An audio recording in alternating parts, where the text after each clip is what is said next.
On behalf of the Institute of Strategic and International Studies, ISIS Malaysia, and the ASEAN ISIS Network, we welcome you back to the Asia-Pacific Roundtable.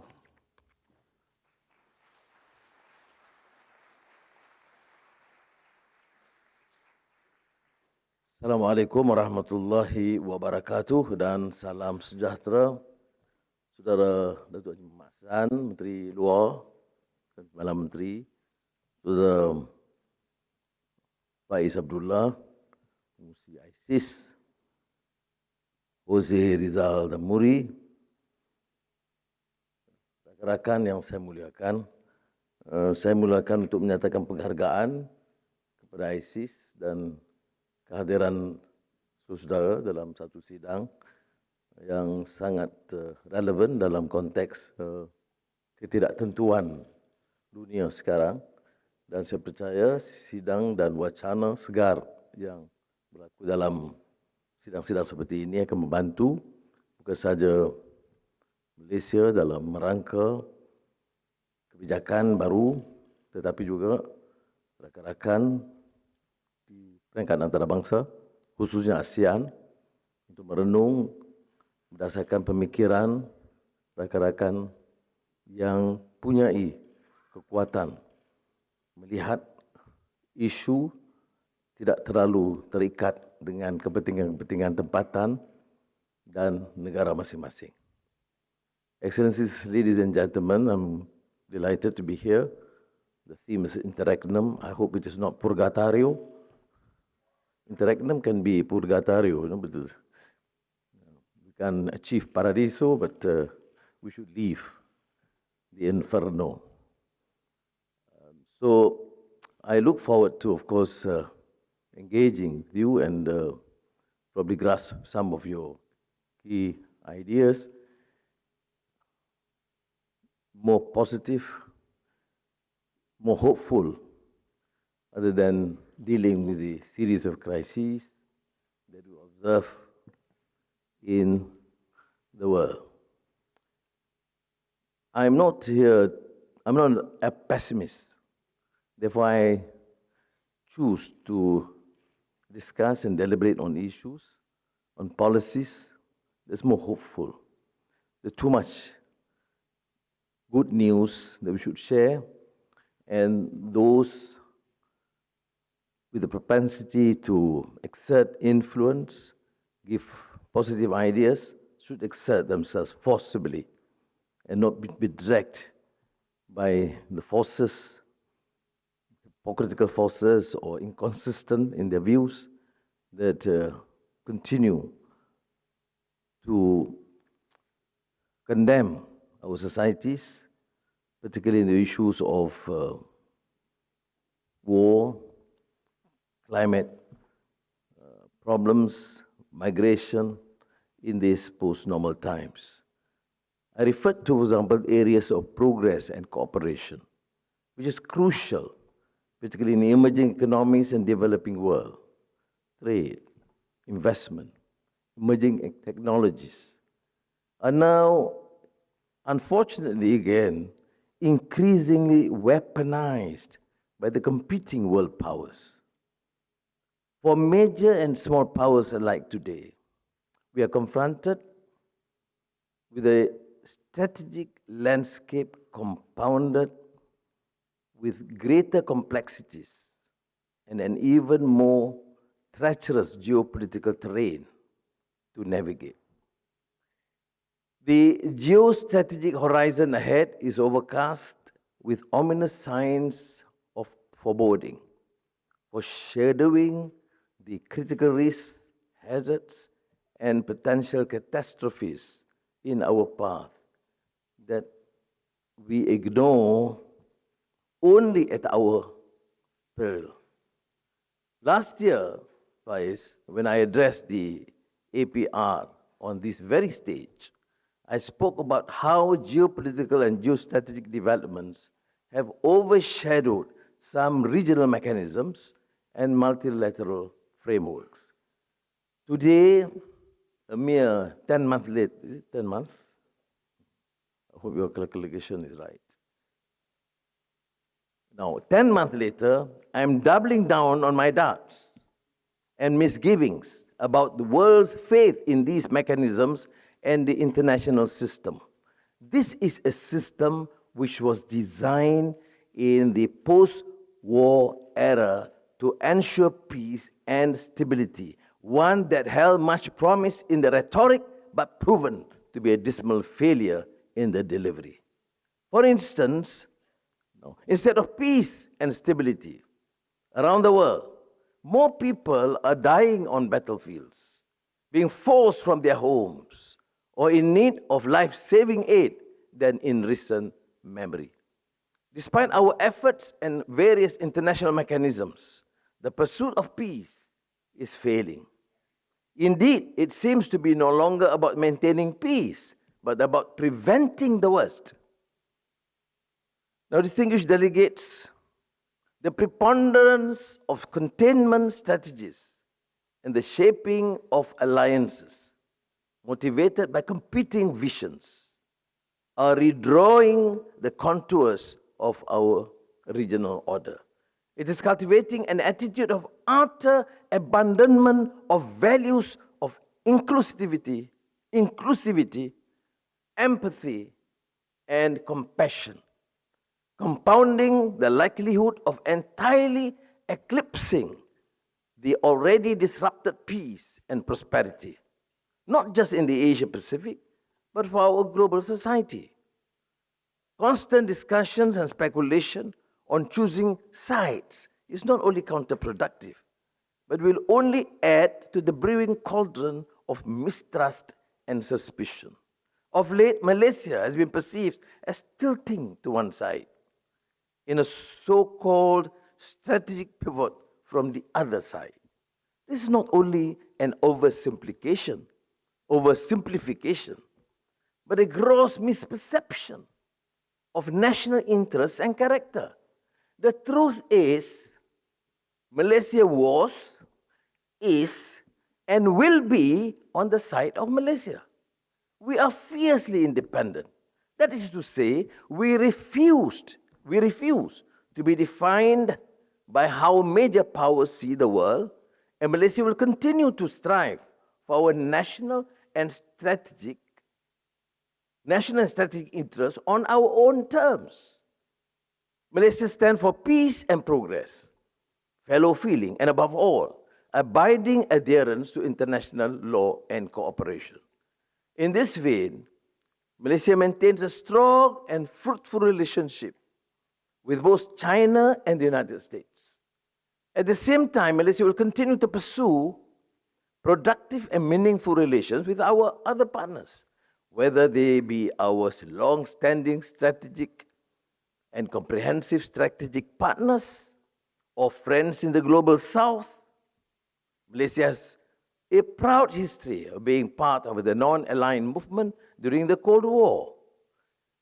In remaining faithful to the principle of non-alignment, we have proven that the pursuit of dynamic neutrality is not only feasible, but highly desirable. Speaking of the United States and China, I would be remiss if I did not mention that we mark respective milestones with both countries this year. 10 years ago, Malaysia and the United States upgraded our bilateral relationship into a strategic partnership. I've often reiterated the importance and value of US-based foreign direct investment into Malaysia, especially in high-tech sectors. The functionality of the relationship is a testament to the enduring nature of our ties. This year, too, Malaysia celebrates the 50th anniversary of ties with China, our largest trading partner, a key investor and a close bilateral and multilateral partner. The progress that China has made in the past decade, especially the vast improvement in the quality of life of hundreds of millions of its people, is nothing short of spectacular. I look forward to a visit of my colleague, Premier Lee Chiang, to Kuala Lumpur in the next few weeks, or fortnight to be precise. While maintaining the balance between our relationship with key partners, it is important an important part of Malaysia's approach to the world. There are situations that call for unhesitating and unequivocal intervention.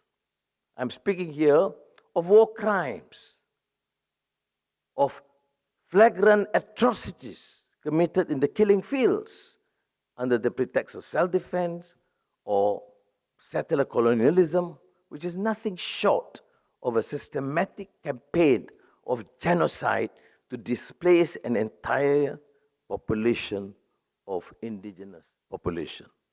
Now, the Israeli occupation of Palestine is a scourge on our collective histories and the conduct of nations. The Palestinians live oppressed and besieged while we are alive and free, limited in our influence and power, but sovereign and free. Malaysia is no major power, make no mistake. But we will use our freedom to support the Palestinians' fight for theirs. The humanitarian crisis we see today is not an abstract disaster. We cannot stand idly and allow this to be yet another chapter of mass killings and displacement that furnishes the historical volume of atrocities that have been committed, recognized, and then tragically but conveniently ignored. We have consistently voiced our concerns about the reluctance of the United States and the West to apply pressure on Israel. However, it is important to acknowledge positive developments. Within the constraints of the US political system in the election year, President Joe Biden has recently expressed growing impatience with his Israeli counterpart. He has also begun to push for an acceptance of a proposal for a ceasefire in exchange for the release of hostages. We welcome these early signs of change in America's approach towards the conflict. We hope that the United States will keep re-evaluating its approach and hasten an end to the killings and carnage. I've been often asked by friends in Europe, in the States, and recently Japan, the Japanese Prime Minister, because of my personal engagement with Hamas leaders. I've informed him and colleagues, and may I reiterate the point, that the engagement is consistent to secure peace,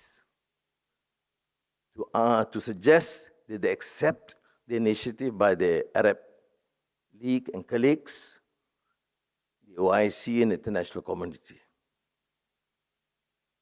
And I am pleased to say that in my last meeting with them, in my recent communications, they seem to be more amenable to accepting these proposals for an amicable resolution, permanent ceasefire, and accept a two-state solution. Not such in implicit terms, but by accepting the Arab League formulations. We are still waiting for the response by Israel, because the belligerence and the bombings continue. Ladies and gentlemen, the divergence between the global north and global south are no longer about development, but rather distinctly ideological, experiential, and perpetual. Opposing perspectives in geopolitics, global threats and challenges have created deep-seated friction between the two poles. In this interregnum, we no longer agree to disagree. Instead, we disagree, we can contradict, and we clash. These differences have transformed the global south from a mere term to one that defines the developing world, molding it into a strategic configuration of growing significance. The global south now represents not just the pursuit of prosperity, but the driver of an emerging global prosperity and growth. In the battle for inclusion, it represents the reclaiming of a voice not to be ignored in the international order. We see a reflection of this in the urgent call for restructuring the United Nations. Malaysia is steadfast in its view that a comprehensive reform and expansion of the United Nations Security Council is necessary and must ensure equitable and fair regional representation to reflect current realities. While the shortcomings of the United Nations will be our collective albatross to carry, the time is now to push for an inclusion and acknowledgement of diverse strategic contexts around the world. Indeed, there is precedence. Just last year, we witnessed the inclusion of the African Union into the G20, pointing to greater global South mobilization to come in a trajectory of transformation at a pace as yet unprecedented. We are cognizant of how global South narratives today have introspective and empowered undertones which resonate deeply with Malaysia.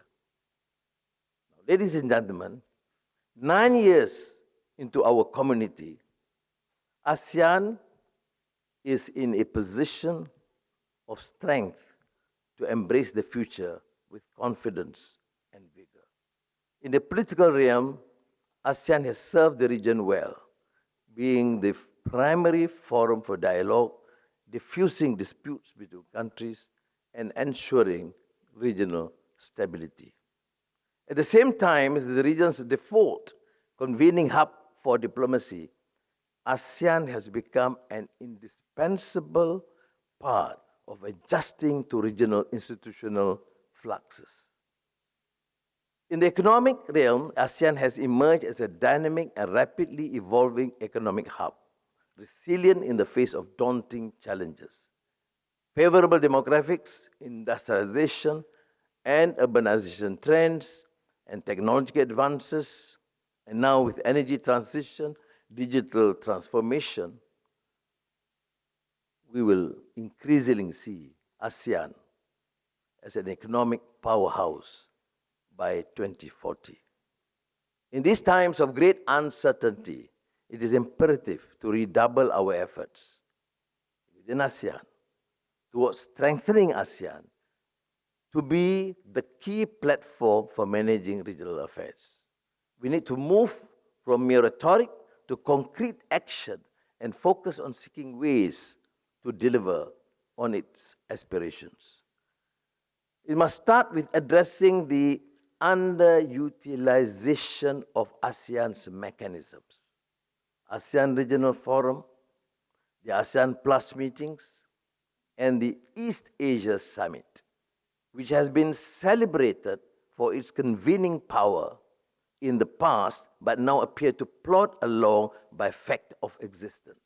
It should also be anchored on the fact that ASEAN's future development evolves alongside its member states, their national interests, and what we can collectively achieve together. Now, as Malaysia prepares for the chair in 2025, we will strive to lead with moral character, as stressed upon the principles of Malaysia Madani and the General ASEAN Consensus.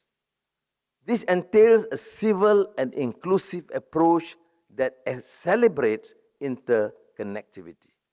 In upholding the enduring principles of non-alignment and cooperation, the Madani ideals demonstrate that it is possible to act respectfully while being an active player in shaping our region. Indeed, for Malaysia, ASEAN is more than a pillar of our foreign policy.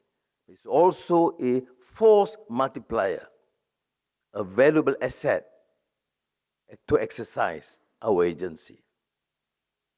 Now, a difficult challenge we must contend is with the crisis in Myanmar, given the scale, displacement, and fighting, the scale of death, displacement, and fighting. The message ASEAN should convey must come from a unified voice on the 5-point consensus. Failure to act when there is ample cause to believe that a member state is violating the spirit of the ASEAN Charter is a dereliction of our moral duty. Of course, ASEAN can only facilitate any efforts when the various parties in Myanmar are ready to do so. But this does not mean that we should not try multi-pronged and more creative tracks.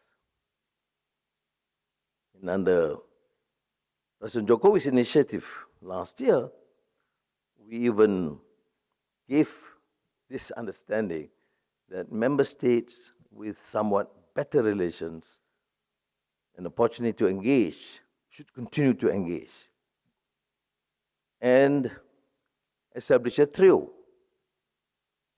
in Indonesia, Laos, Malaysia to continue a more aggressive engagement within that 5-point consensus agreed upon by ASEAN leaders.